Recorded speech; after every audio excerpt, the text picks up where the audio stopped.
नमस्कार दोस्तों, आप सभी का स्वागत है आपके अपने YouTube चैनल आइकॉनिक ज्ञान पर। आज हम ज्योग्राफी के चैप्टर नंबर 6 पृथ्वी के प्रमुख स्थल रूप के बारे में जानकारी प्राप्त करेंगे। तो चलिए शुरू करते हैं। दोस्तों, जैसे कि आप जानते हो कि पृथ्वी की सतह सभी जगह एक समान नहीं है। पृथ्वी पर अनगिनत प्रकार के स्थल रूप हैं। स्थलमंडल के कुछ भाग ऊंचे नीचे तथा कुछ समतल होते हैं, जिनके बारे में अभी हम पढ़ेंगे। ये स्थल रूप दो प्रक्रियाओं के परिणाम स्वरूप बनते हैं। आपको यह जानकर आश्चर्य होगा कि मैदान जिस पर आप खड़े हैं उसमें धीरे धीरे गति हो रही है। पृथ्वी के अंदर लगातार गति हो रही है। प्रथम या आंतरिक प्रक्रिया के कारण बहुत से स्थानों पर पृथ्वी की सतह कहीं ऊपर उठ जाती है तो कहीं धंस जाती है। जैसे कि आपने पर्वतों को देखा होगा, वहाँ की सतह ऊपर उठ जाती है। देखिए, यहाँ पर हमें पहाड़ी के बारे में बताया गया है। पहाड़ी वह स्थलीय भाग है जो कि आसपास की भूमि से ऊंची उठी होती हैं। 600 मीटर से अधिक ऊंचाई एवं खड़ी ढाल वाली पहाड़ी को पर्वत कहते हैं। देखिए, यहाँ पर हमें पर्वत बताया गया है कि पर्वत क्या होता है। 600 मीटर से अधिक ऊंचाई वाली पहाड़ी को हम पर्वत कहते हैं। देखिए दोस्तों, यहाँ पर हमें स्थलमंडल के कुछ स्वरूप दिखाए गए हैं, तो चलिए इन्हें समझते हैं। जैसे कि पहाड़ी, पहाड़ी किसे कहते हैं? पहाड़ी जो कि आसपास की भूमि से ऊंची उठी होती है उसे पहाड़ी कहते हैं। पर्वत, पर्वत किसे कहते हैं? पर्वत पृथ्वी की सतह की प्राकृतिक ऊंचाई है। पर्वत का शिखर छोटा तथा आधार चौड़ा होता है। पर्वतों की लगातार श्रृंखला को पर्वत श्रृंखला कहा जाता है। जैसे आप यहाँ पर देख सकते हो कि पर्वतों की लगातार श्रृंखला है जिसे पर्वत श्रृंखला कहते हैं। घाटी, घाटी किसे कहते हैं? पर्वतों के नीचे की समतल भूमि को घाटी कहा जाता है।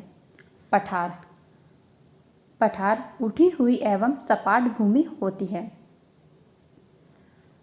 मैदान, समतल भूमि के बहुत बड़े भाग को मैदान कहा जाता है। नदियाँ, नदी किसे कहते हैं? लगातार परिमार्जित मार्ग पर बहते पानी की धारा को हम नदी कहते हैं। सहायक नदी, सहायक नदी उसे कहते हैं जो कि एक बड़ी नदी में आकर मिल जाती है। ठीक है। वितरिका, जब नदियाँ काफ़ी सारी शाखाओं में बट जाती है तो हम इसे वितरिका कहते हैं। जब नदियों के द्वारा लाए गए अपशिष्ट पदार्थ इकट्ठे हो जाते हैं तो हम उन्हें डेल्टा कहते हैं। डेल्टा के बाद जब नदी समुद्र में आकर मिलती है तो हम उसे नदी मुहाना कहते हैं। लेकिन तट, तट क्या होता है? तट उस क्षेत्र को कहते हैं जो कि समुद्र के आसपास लगा हुआ होता है। द्वीप, देखिए द्वीप हम उसे कहते हैं जो कि चारों ओर से पानी से घिरा हो। मतलब जैसे बीच में कोई मिट्टी है तो यह चारों ओर से पानी से घिरी हो। लेकिन प्रायद्वीप किसे कहा जाता है? जो कि तीन ओर से पानी से घिरा हो और एक तरफ से वह स्थल से जुड़ा हुआ हो, तो हम इसे प्रायद्वीप कहते हैं। तो आप ध्यान रखना कि द्वीप जो कि चारों ओर से पानी से घिरा हो, जबकि प्रायद्वीप जो कि तीन ओर से पानी से घिरा हो। स्थल संधि, स्थल संधि उसे कहते हैं जो कि दो स्थलों को जोड़ते हैं, उसे स्थल संधि कहते हैं। समुद्र, आप तो समुद्र को देख ही सकते हो। समुद्र किसे कहते हैं? झील किसे कहते हैं? झील चारों ओर से स्थल खंडों से जुड़ी होती है। तो आई होप आप यहाँ पर इन सब चीज़ों को समझ गए होंगे कि किसे क्या कहते हैं। तो चलिए अब हम इन्हें डिटेल में पढ़ते हैं। दूसरी या बाह्य प्रक्रिया स्थल के लगातार बनने एवं टूटने की प्रक्रिया है। पृथ्वी की सतह के टूटकर घिस जाने को अपर्दन कहते हैं। अपर्दन किसे कहा जाता है? पृथ्वी की सतह के टूटकर घिस जाने को अपर्दन कहते हैं। अपर्दन की क्रिया के द्वारा सतह नीची हो जाती है तथा निक्षेपण की प्रक्रिया के द्वारा इसका फिर से निर्माण होता है। तो दोस्तों, आपको यहाँ पर अपर्दन और निक्षेपण के बारे में ध्यान रखना है। ये दो प्रक्रियाएं जल, वायु तथा बर्फ के द्वारा होती हैं। हम विभिन्न स्थल रूपों को उनकी ऊंचाई एवं ढाल के आधार पर पर्वतों, पठारों एवं मैदानों में वर्गीकृत कर सकते हैं। किसके आधार पर? ऊंचाई, और उनके ढाल के आधार पर। देखिए दोस्तों, पृथ्वी में लगातार गति हो रही है, लेकिन आपको महसूस नहीं होता कि पृथ्वी के अंदर लगातार गति हो रही है। यह गति बहुत ही धीमी होती है और इस गति को पूरा होने में, मतलब पर्वतों के निर्माण में, पठारों के निर्माण में काफ़ी लाखों वर्षों का समय लगता है। पर्वत क्या है? पर्वत पृथ्वी की सतह की प्राकृतिक ऊंचाई है। पर्वत का शिखर छोटा तथा आधार चौड़ा होता है। किस तरह? आधार चौड़ा तथा शिखर छोटा होता है। इस प्रकार आपने पर्वत को देखा होगा। यह आसपास के क्षेत्र से बहुत ऊंचा होता है। कुछ पहाड़ बादलों से भी ऊंचे होते हैं। जैसे जैसे आप ऊंचाई पर जाएंगे, जलवायु ठंडी होती जाती है। देखिए, जैसे जैसे आप ऊंचाई पर जाएंगे, जलवायु में हमें परिवर्तन देखने को मिलता है। जलवायु ठंडी होने लगती है। कुछ पर्वतों पर हमेशा जमी रहने वाली बर्फ़ की नदियाँ होती हैं, उन्हें हिमानी कहा जाता है। देखिए, यहाँ पर हमें हिमानी के बारे में बताया गया है कि कुछ पहाड़ों पर हमेशा जमी रहने वाली बर्फ़ की नदियाँ होती हैं, उन्हें हिमानी कहा जाता है। मोस्ट इम्पोर्टेंट पॉइंट यहाँ से पूछा जाता है कि हिमानी किसे कहते हैं? तो हिमानी उसे कहा जाता है जो कि पर्वतों पर बर्फ़ की नदियाँ जमा होती हैं। यहाँ कुछ ऐसे भी पर्वत हैं जो समुद्र के भीतर हैं तथा जिन्हें आप नहीं देख सकते। कठोर जलवायु होने के कारण पर्वतीय क्षेत्र में बहुत कम लोग निवास करते हैं। वहाँ का धरातल खड़ी ढाल वाला होता है तथा कृषि योग्य भूमि की कमी होती है। आपने देखा होगा कि पहाड़ी इलाकों में कम लोग निवास करते हैं। क्यों? क्योंकि वहाँ की जलवायु कठोर होती है और वहाँ का पर्वतीय क्षेत्र होने के कारण परेशानी का सामना करना पड़ता है और वहाँ पर कृषि योग्य भूमि की कमी होती है। इसलिए देखिए, पर्वत एक रेखा की क्रम में भी व्यवस्थित हो सकते हैं, जिसे श्रृंखला कहते हैं।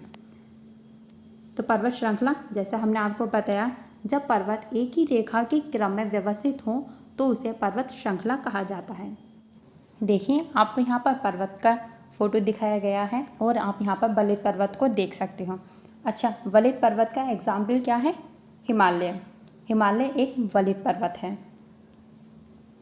बहुत से पर्वतीय तंत्र समांतर श्रृंखलाओं के क्रम में होते हैं जो सैकड़ों किलोमीटर में फैले होते हैं। हिमालय, आल्प्स तथा एंडीज क्रमशः एशिया, यूरोप तथा दक्षिण अमेरिका की पर्वत श्रृंखलाएं हैं। देखें दोस्तों, आपको यहाँ पर पर्वत श्रृंखलाओं के कुछ एग्जाम्पल दिए गए हैं, जैसे कि हिमालय, आल्प्स तथा एंडीज पर्वत। तो आपको इन तीनों पर्वत श्रृंखलाओं के नाम याद रखने हैं और आपको यह भी ध्यान रखना है कि यह कौन से महाद्वीप में स्थित हैं। तो हिमालय एशिया महाद्वीप में स्थित है, जबकि आल्प्स पर्वत श्रृंखला यह यूरोप में स्थित है और एंडीज पर्वत श्रृंखला दक्षिण अमेरिका में स्थित है। इन तीनों पॉइंट्स को आपको ज़रूर ध्यान रखना है। पर्वतों की ऊंचाई एवं आकार में भिन्नता होती है। पर्वत 3 प्रकार के होते हैं। पर्वत कितने प्रकार के होते हैं? 3 प्रकार के। वलित पर्वत, भ्रंशोत्त पर्वत तथा ज्वालामुखी पर्वत। तो इन तीनों पर्वतों के नाम आपको याद रखने हैं। हिमालय तथा आल्प्स पर्वत वलित पर्वत के उदाहरण हैं। देखिए दोस्तों, जो मैं आपको यहाँ पर बता रही हूँ ना कि कौन कौन से पर्वत किस पर्वतों के एग्जाम्पल हैं, वो भी आपको ध्यान रखने हैं और यह पर्वत किस जगह स्थित हैं, यानी कौन से महाद्वीप में स्थित है, यह भी आपको याद रखने हैं, क्योंकि एग्जाम में यहीं से क्वेश्चन पूछे जाते हैं। तो हमने अभी पढ़ा कि हिमालय और आल्प्स पर्वत वलित पर्वत के उदाहरण हैं। इनकी सतह ऊबड़ खाबड़ तथा शिखर शंक्वाकार है। भारत की अरावली श्रृंखला विश्व की सबसे पुरानी वलित पर्वत श्रृंखला है। कौन सी श्रृंखला? भारत की अरावली पर्वत श्रृंखला विश्व की सबसे पुरानी वलित पर्वत श्रृंखला है। अपरदन की प्रक्रिया के कारण यह श्रृंखला घिस गई है। उत्तरी अमेरिका के अपलेशियन तथा रूस के यूराल पर्वत गोलाकार दिखाई देते हैं एवं इनकी ऊंचाई कम है। ये बहुत पुराने वलित पर्वत हैं। देखिए, आपको यहाँ पर वलित पर्वत के कुछ और एग्जाम्पल दिए गए हैं, जैसे कि उत्तरी अमेरिका के अपलेशियन तथा रूस के यूराल पर्वत वलित पर्वत के उदाहरण हैं। तो आपने वलित पर्वत के कौन कौन से उदाहरण देखे? हिमालय जो कि एशिया में है, आल्प्स जो कि यूरोप में है और भारत की अरावली श्रेणी, उत्तरी अमेरिका का अपलेशियन तथा रूस का यूराल पर्वत। यह सभी बलित पर्वत के उदाहरण हैं। जब बहुत बड़ा भाग टूट जाता है तथा ऊर्ध्वाधर रूप में विस्तारित हो जाता है तब भ्रंशोत्त पर्वत का निर्माण होता है। ऊपर उठे हुए खंड को उत्खंड यानी हास्ट तथा नीचे धंसे हुए खंडों को द्रोणिका भ्रंश मतलब ग्रावेन कहा जाता है। वासुदेव पर्वत इस तरह के पर्वत तंत्र के उदाहरण हैं। देखिए दोस्तों, यहाँ पर आपको भ्रंशोत्त पर्वत के बारे में बताया गया है, जो कि ऊर्ध्वाधर रूप में विस्थापित हो जाता है तब भ्रंशोत्त पर्वत का निर्माण होता है। देखिए, आप यहाँ पर चित्र में भी देख सकते हो कि किस प्रकार भ्रंशोत्त पर्वत का निर्माण हुआ है। ऊपर उठे हुए भाग को उत्खंड भ्रंश तथा नीचे धंसे हुए भाग को द्रोणिका भ्रंश कहते हैं। ज्वालामुखी पर्वत ज्वालामुखी क्रियाओं के कारण बनते हैं। अफ्रीका का माउंट किलिमंजारो तथा जापान का फ्यूजियामा इस तरह के पर्वतों के उदाहरण हैं। तो ज्वालामुखी पर्वत कैसे बनते हैं? ज्वालामुखी पर्वत ज्वालामुखी क्रियाओं के कारण बनते हैं। एग्जाम्पल के लिए अफ्रीका का माउंट किलिमंजारो तथा जापान का फ्यूजियामा पर्वत इस प्रकार के पर्वतों के उदाहरण हैं। इन सभी को आपको ध्यान रखना है कि कौन से पर्वत किस प्रकार के पर्वत के उदाहरण हैं। पर्वत बहुत लाभदायक होते हैं। पर्वत जल के संग्रहगार होते हैं। बहुत सी नदियों का स्रोत पर्वतों में स्थित हिमानियों में होता है। जलाशयों के जल को लोगों तक पहुंचाया जाता है। पर्वतों के जल का उपयोग सिंचाई तथा पनबिजली के उत्पादन में भी किया जाता है। नदी घाटियाँ तथा वेदिकाएँ कृषि के लिए उपयुक्त होती हैं। पर्वतों में अलग अलग प्रकार की वनस्पतियाँ तथा जीव जंतु पाए जाते हैं। वनों से हमें ईंधन, चारा, आश्रय तथा दूसरे उत्पाद जैसे गोंद, रेजिन इत्यादि प्राप्त होते हैं। सैलानियों के लिए पर्वतीय भाग उपयुक्त स्थान हैं। ये पर्वतों की यात्रा उनकी प्राकृतिक सुंदरता को देखने के लिए करते हैं। विभिन्न प्रकार के खेल जैसे कि paragliding, hang gliding, river rafting तथा स्कीइंग पर्वतों के प्रचलित खेल हैं। तो देखिए, आपको यहाँ पर ज्वालामुखी पर्वत दिखाया गया है कि ज्वालामुखी पर्वत किस प्रकार के हैं। अधिक दाब से मैग्मा का निर्माण। चित्र में देख सकते हो कि ज्वालामुखी किस प्रकार काम करते हैं। अत्यधिक दाब से मैग्मा का निर्माण किस प्रकार होता है। देखिए, आपको यहाँ पर कुछ खेल दिखाए गए हैं जो कि पहाड़ी इलाकों में मतलब पर्वतों पर खेले जाते हैं। तो चलिए अब हम आगे बढ़ते हैं। पठार। अब हमें पठार के बारे में बताया गया है कि पठार किसे कहते हैं। पठार उठी हुई एवं सपाट भूमि होती है। यह आसपास के क्षेत्रों से अधिक उठा हुआ होता है तथा इसका ऊपरी भाग मेज के समान सपाट होता है। देखिए दोस्तों, आपने पर्वतों के बारे में पढ़ा। पर्वतों का आधार चौड़ा तथा उनका शिखर पतला होता है, जबकि अगर हम पठार की बात करें तो इनका आधार चौड़ा होता है, लेकिन जो इनका ऊपर उठा हुआ भाग है वह एक सपाट होता है। जैसे कि आपने मेज तो देखी ही होगी, तो वहीं मेज की तरह आप पठार को मान लीजिए। किसी पठार के एक या एक से अधिक किनारे होते हैं जिनके ढाल खड़े होते हैं। पठारों की ऊंचाई प्रायः कुछ 100 मीटर से लेकर कई हजार मीटर तक हो सकती है। पर्वतों की तरह पठार भी नए या पुराने हो सकते हैं। जैसे कि भारत में दक्कन पठार पुराने पठारों में से एक है। कौन सा? भारत में जो दक्कन पठार है वह पुराने पठारों में से एक है। केन्या, तंजानिया तथा युगांडा का पूर्वी अफ्रीकी पठार एवं ऑस्ट्रेलिया का पश्चिमी पठार इस प्रकार के उदाहरण हैं। तो हमें यहाँ पर कुछ एग्जाम्पल दिए गए हैं, जैसे कि केन्या, तंजानिया तथा युगांडा का पूर्वी अफ्रीकी पठार और ऑस्ट्रेलिया का पश्चिमी पठार इस प्रकार के उदाहरण हैं। तिब्बत का पठार विश्व का सबसे ऊंचा पठार है। तो कौन सा पठार विश्व का सबसे ऊंचा है? तिब्बत का पठार विश्व का सबसे ऊंचा पठार है, जिसकी ऊंचाई माध्य समुद्र तल से 4000 से 6000 मीटर तक है। समुद्र तल से, क्योंकि हम समुद्र तल को शून्य मानते हैं, इसीलिए आपको ध्यान रखना है कि तिब्बत का पठार विश्व का सबसे ऊंचा पठार है। पठार बहुत उपयोगी होते हैं क्योंकि उनमें खनिजों की प्रचुरता होती है। यही कारण है कि विश्व के बहुत से खनन क्षेत्र पठारी भागों में स्थित हैं। देखिए दोस्तों, यहाँ पर हमें बताया गया है कि पठार खनिजों की प्रचुरता के लिए उपयोगी होते हैं। जैसे कि आपने भारत में देखा होगा कि भारत का जो छोटा नागपुर का पठार है वह खनिजों की प्रचुरता से भरा हुआ है, उसमें अधिक खनिज मिलते हैं। क्योंकि वह पठार है, इसलिए पठारों में खनिजों की प्रचुरता होती है। अफ्रीका का पठार सोना एवं हीरे के खनन के लिए प्रसिद्ध है। भारत में छोटा नागपुर के पठार में लोहा, कोयला तथा मैंगनीज के बहुत बड़े भंडार पाए जाते हैं।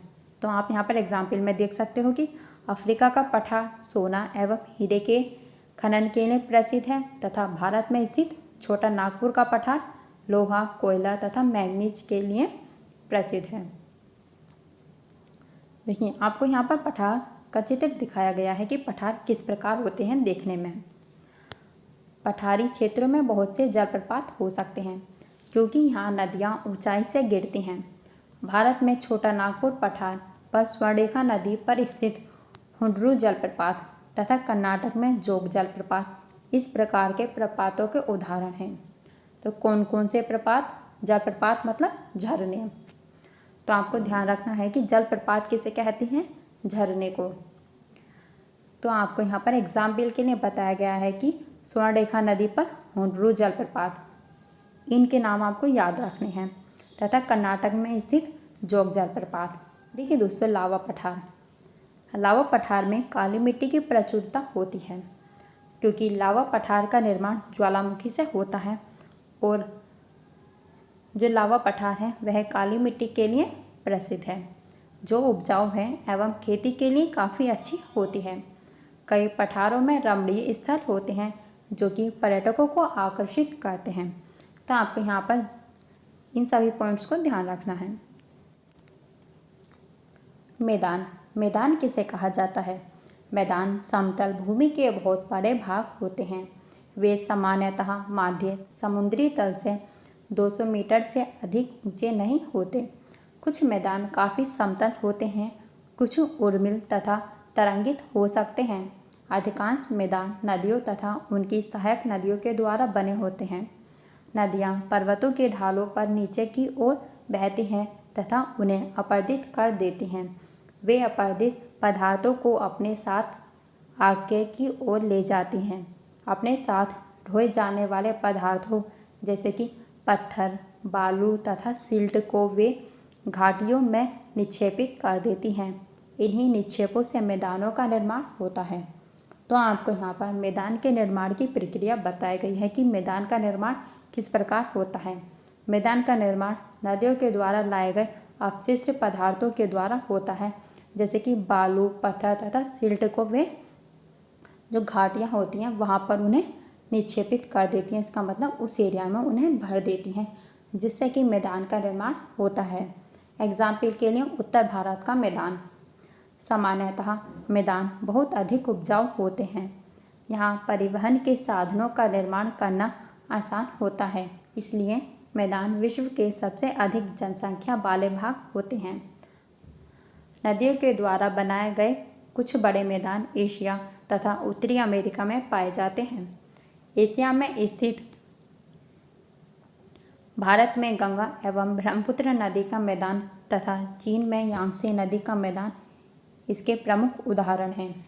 देखिए दोस्तों, आपको यहाँ पर एशिया में स्थित भारत में गंगा एवं ब्रह्मपुत्र का मैदान, जो कि उत्तर भारत का मैदान है, वह गंगा और ब्रह्मपुत्र नदियों के द्वारा लाए गए अपशिष्ट पदार्थों के कारण बना है, जबकि चीन में यांगत्से नदी का मैदान काफ़ी फेमस है। मतलब मैदानों के उदाहरण हैं। तो आपको इन दोनों के नाम याद रखने हैं।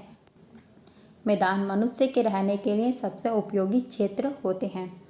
यहाँ की जनसंख्या अधिक होती है क्योंकि मकानों के बनाने तथा खेती के लिए यहाँ समतल भूमि की प्रचुरता होती है। उपजाऊ मिट्टी के कारण यह भाग खेती के लिए काफ़ी उपयुक्त होता है। भारत में गंगा का मैदान देश में सबसे अधिक जनसंख्या वाला क्षेत्र है। कौन सा? भारत में गंगा का मैदान देश में सबसे अधिक जनसंख्या वाला क्षेत्र है। स्थल रूप एवं लोग। स्थल रूपों की विभिन्नता के अनुरूप ही मानव विभिन्न प्रकार से जीवन यापन करते हैं। पर्वतीय क्षेत्रों का जीवन कठिन होता है। मैदानी क्षेत्रों का जीवन पर्वतीय क्षेत्रों की तुलना में सरल होता है। तो देखिए, आप यहाँ पर देख सकते हो कि मैदानों में फसल या फिर कृषि किस प्रकार की गई। मैदानों में फसलें उगाना, घर बनाना या सड़कें बनाना पर्वतीय क्षेत्रों की तुलना में अधिक आसान होता है। विभिन्न प्रकार के स्थल रूपों पर रहने वाले लोगों को रहन सहन के तरीकों में कुछ अंतर होता है। क्या आप उनमें से कुछ अंतरों को बता सकते हैं? कभी कभी प्राकृतिक आपदाएं जैसे कि भूकंप, ज्वालामुखी उद्गार, तूफान या बाढ़ बहुत विनाश कर देते हैं। इन आकस्मिक घटनाओं के बारे में जागरूकता पैदा करके हम इनसे आने वाले खतरों को कम कर सकते हैं। तो दोस्तों, आपको यहाँ पर स्थल मंडलों के बारे में जानकारी दी गई है कि कहाँ पर जीवन सरल होता है, कहाँ का जीवन कठिन होता है, किस प्रकार मैदानों पर घर बनाना, सड़कें बनाना व पर्वतीय क्षेत्रों की तुलना में उस जगह पर रहना थोड़ा आसान होता है। हम कितने तरीकों से जल एवं स्थल को उपयोग में ला सकते हैं, इनका पता हम अपने आसपास के क्षेत्र से लगा सकते हैं। प्रायः स्थल का उपयोग गलत तरीके से करते हैं, जैसे कि उपजाऊ भूमि पर मकान का निर्माण करना। इसी प्रकार हम लोग कूड़ा किसी भी भूमि पर या पानी में फेंक देते हैं, जो कि उन्हें गंदा कर देता है। हमें प्रकृति की इस महत्वपूर्ण वरदान का उपयोग इस प्रकार नहीं करना चाहिए। हमें अपनी पृथ्वी को साफ स्वच्छ रखना चाहिए, क्योंकि अगर हमारी पृथ्वी ही साफ स्वच्छ होगी तभी मानव का स्वास्थ्य भी अच्छा बना रहेगा। उपलब्ध भूमि केवल हमारे ही उपयोग के लिए नहीं है, यह हमारा कर्तव्य है कि हम आगे आने वाली पीढ़ियों के लिए भी पृथ्वी को सुरक्षित रख सकें। लेकिन स्वच्छ भारत मिशन, यहाँ पर आपको स्वच्छ भारत मिशन के बारे में बताया गया है, जैसे कि स्वस्थ शरीर में स्वस्थ मस्तिष्क निवास करता है और स्वस्थ शरीर के लिए स्वच्छ पर्यावरण, विशेष रूप से साफ जलवायु तथा स्वच्छ वातावरण प्राथमिक आवश्यकताएं हैं। इस प्रकार प्राथमिक आवश्यकताओं को सभी लोगों को सुलभ कराने हेतु भारत सरकार द्वारा स्वच्छ भारत मिशन कार्यक्रम चलाया जा रहा है। तो आप सभी से निवेदन है कि ज़्यादा कूड़ा करकट ना क्या करो और प्रकृति को साफ सुथरा रखना हमारा कर्तव्य है। तो दोस्तों, आज का चैप्टर यहाँ पर पूरा होता है। आपको यहाँ पर कुछ चित्र दिए गए हैं जिनमें आपको स्थल रूपों के नाम बताने हैं, हम इन स्थलों का उपयोग किस प्रकार करते हैं, वह आपको कौन कौन सी गतिविधियाँ इन चित्रों में दिखाई दे रही हैं वह आपको बताना है। बस आपको यहाँ पर और कुछ चित्र दिखाए गए हैं, आप इन्हें देख लीजिए, अच्छे से समझ लीजिए। तो दोस्तों, आज का चैप्टर यहीं पर पूरा होता है। आपको यह वीडियो कैसी लगी आप हमें कमेंट करके बताइए और प्लीज़ इस वीडियो को ज़्यादा से ज़्यादा शेयर कीजिए और हमारे चैनल को सब्सक्राइब करें। धन्यवाद।